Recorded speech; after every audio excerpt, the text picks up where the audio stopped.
Buenas tardes para todos. Nuestra clase de hoy de resonancia magnética. Les quiero hablar un poquito de la advertencia y de los riesgos de resonancia magnética. Sobre todo ustedes a lo mejor van a estar viendo en varios hospitales todo lo que sea en el área de lo que es imagenología, van a ver pequeños carteles o zonas de riesgo. En este caso, como nuestra clase de resonancia magnética, voy a dar un ejemplo primero en lo que es RX, radiología. Radiología general nosotros tenemos un ejemplo grande de zona de riesgo donde el radiólogo debe estar en un lugar específico donde nos muestra una zona específica donde tenemos que estar. En la zona de riesgo que sería para el radiólogo y la zona de riesgo que sería para el paciente y el público también. Como tenemos en el área de tomografía, tenemos también un área donde nos demuestra por carteles que es obligatorio en todo hospital tener los carteles de advertencia del lugar donde se va a introducir, en este caso al paciente y sobre todo a los familiares que son los que le van acompañando en los hospitales. En este caso, en lo que es resonancia magnética sobre todo, hay poco conocimiento en esta área donde el riesgo es absoluto, ¿no? Porque no haya radiación ionizante, no debe haber una advertencia específica sobre el equipo. Sabemos perfectamente en resonancia magnética que varias veces había hablado de ese tema, donde sí existe radiación, pero no radiación ionizante, sino que radiación electromagnética. Esta radiación implica también riesgo en la salud de un paciente. El riesgo absoluto es cuando tiene algún material ferromagnético en el organismo. ¿Qué significa esto? ¿Qué implica estos carteles donde demuestra qué es lo que no debe haber dentro de la sala de lo que es resonancia magnética? Este sería el primer cartel que van a ver en cualquier servicio que tiene dentro de su hospital un resonador, que generalmente suelen colocarse en la entrada principal y en la puerta de acceso donde va a estar el paciente. Primeramente nosotros debemos conocer los riesgos asociados al manejo del equipo de resonancia magnética. Un estudio de resonancia interviene con respecto a fenómenos físicos. Este fenómeno físico es muy importante conocerlo y es lo que habíamos estudiado en cuanto a la potencia, al imán que se utiliza, la cantidad de Tesla que utiliza ese imán. Y una vez que nosotros conocemos esto, por supuesto, un radiólogo que se recibe, varias veces también ya hablé de ese tema, donde el radiólogo que se recibe debe hacer una capacitación para conocer el fenómeno físico dentro de esa área, justamente para conocer la cantidad de riesgo que puede llegar a tener el paciente, que puede comportar un riesgo para el paciente, su acompañante e incluso para el profesional personal técnico. O sea que tenemos que tener la capacitación necesaria del personal de blanco, específicamente el radiólogo, como también el área de enfermería, debe estar capacitado como para manejar o manejarse dentro de ese sitio. Y esos fenómenos específicos van a ser estos tres: campo magnético estático, que vamos a hablar del equipo, campo magnético variable y onda de frecuencia o radiofrecuencia. Es la cantidad de, en este caso, de magnetismo que va a tener dentro de la sala. Riesgos. Dentro del riesgo debemos separar dos tipos de efectos. Como todo en el área de imagenología, existen dos efectos importantes que nosotros conocemos como efecto estocástico y efectos determinísticos. Eso es para el área general de lo que sería imagenología, donde el efecto estocástico que nosotros conocemos es el efecto que puede producir la radiación en el momento de que el paciente o el radiólogo tenga exposición directa a la radiación, que puede llegar a perjudicar en un momento dado su salud, en el momento o a través del tiempo, por cuestiones que, por supuesto, el radiólogo puede recibir en el momento de la exposición o en el momento. Un ejemplo grande les voy a poner: el radiólogo y el paciente ¿Dónde hay exposición del radiólogo? Cuando el radiólogo no se cuida, no utiliza los materiales necesarios para su protección, que todos sabemos lo básico, que es el delantal de plomo, el protector de tiroides y los anteojos protectores. Si esto no tiene de protección, por supuesto, vamos a hablar de los efectos biológicos en el cuerpo del radiólogo en este caso. Y del paciente hablamos en el momento de la exposición. ¿Cuánto se expone el paciente? Se expone en el momento de hacerse un estudio o un tratamiento. ¿Cuál sería el estudio donde más va a recibir radiación? Es cuando se realiza la tomografía y cuando se realiza un procedimiento de intervencionismo. Es donde más se va a irradiar un paciente. Y el otro es cuando es el tratamiento. Es el momento donde más se irradia un paciente. ¿El tratamiento en qué? Sabemos que todo radiólogo debe saber que donde hay más exposición es cuando el paciente se somete a la radioterapia. Exposición de los rayos directos, matando un tumor y por supuesto gana otro tumor a 5 a 10 años después de esa gran exposición. Vuelve a surgir algún tipo de cáncer en el cuerpo de mi paciente. ¿Por qué hablo de esto? Para hablar de esta parte, justamente para conocer qué efecto me va a dar el resonador. Todo radiólogo piensa que en resonancia un radiólogo no puede llegar a recibir algún tipo de efecto. Claro que sí puede recibir. ¿Por qué? Porque vamos a trabajar con imanes ferromagnéticos.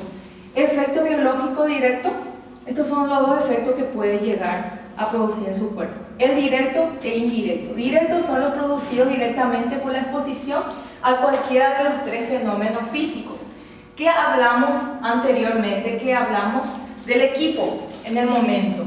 Voy a retroceder un poquito rápido. Hablamos de estos tres fenómenos. El campo magnético estático, en el momento donde yo voy a tener contacto con el equipo. Campo magnético variable, dentro del habitáculo donde yo voy a tener contacto, y la cantidad del imán que el radiólogo va a utilizar en ese momento, la técnica. Bueno, entonces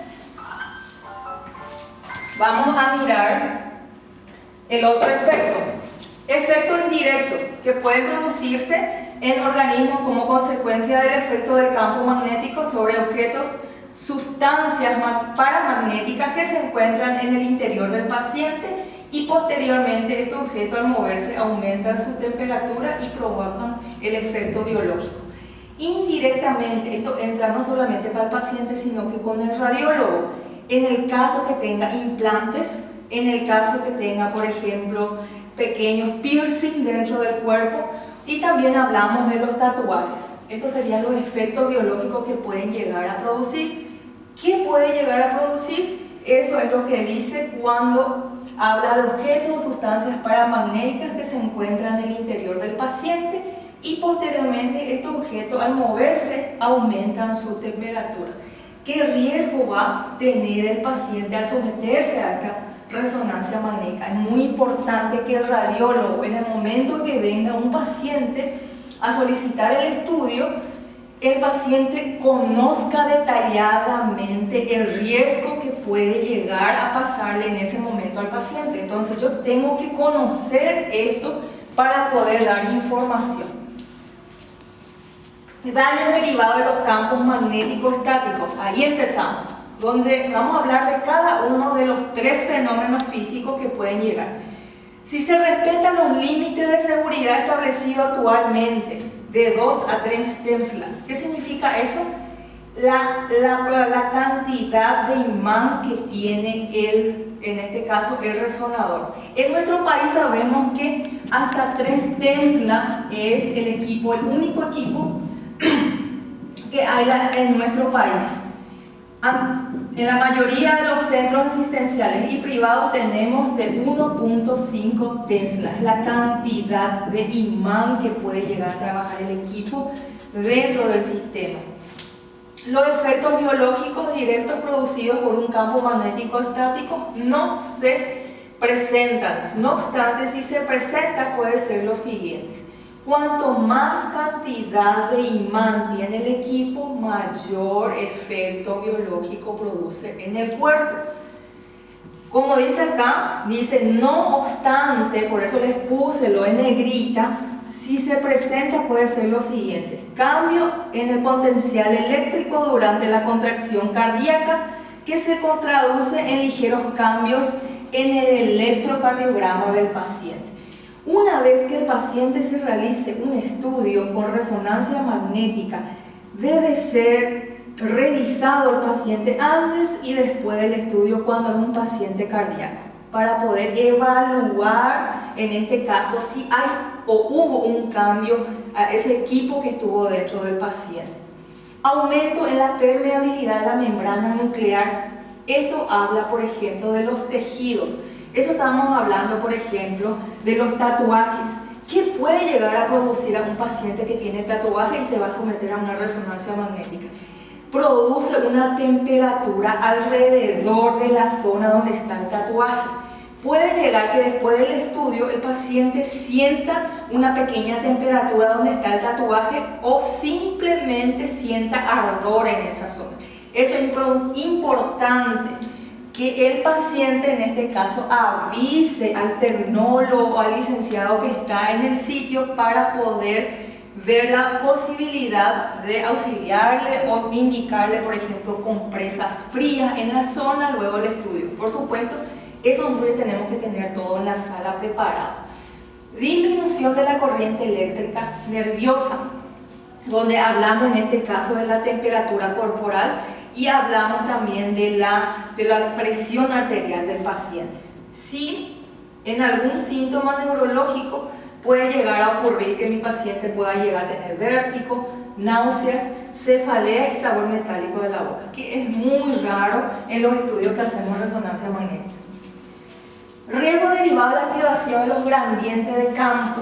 Esto habla específicamente del equipo, de la cantidad de Tesla que tiene ese equipo. Como vuelvo a recalcar, en nuestro equipo la mayoría utilizamos de 1.5 Tesla. Tiene mucho imán, pero no, por supuesto, para que tenga una reacción severa al paciente. Si se respetan los límites, por eso se dice, de seguridad, actualmente los 200 Tesla por segundo para pulso de mayor duración de 12 unidades y 20 Tesla por segundo para pulso de duración de 120 unidades por segundo. ¿Qué significa eso? Si la cantidad de Tesla que yo utilice en el equipo va a variar, lo que puede llegar a ocurrir riesgos en mi paciente. Magnetofenos visuales.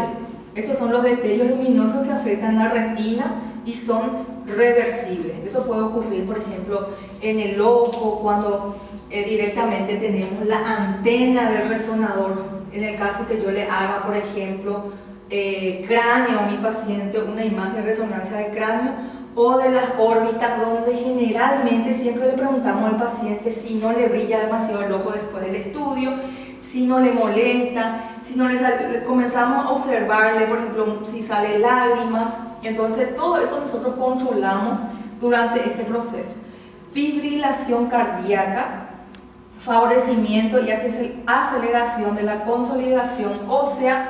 Esto habla específicamente si en algún momento dado tiene algún material del paciente dentro de su organismo. Problemas auditivos debido a lo que a veces se puede llegar a los 100 decibeles.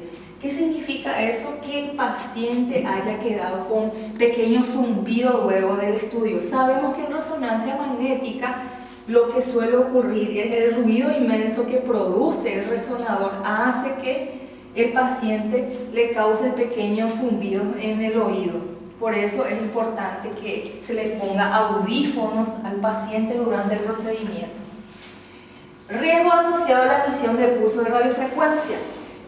Si se respetan los índices de SAR, SAR es la sociedad, en este caso, que actualmente se encarga de todos los riesgos que pueden llegar a producirse en la resonancia.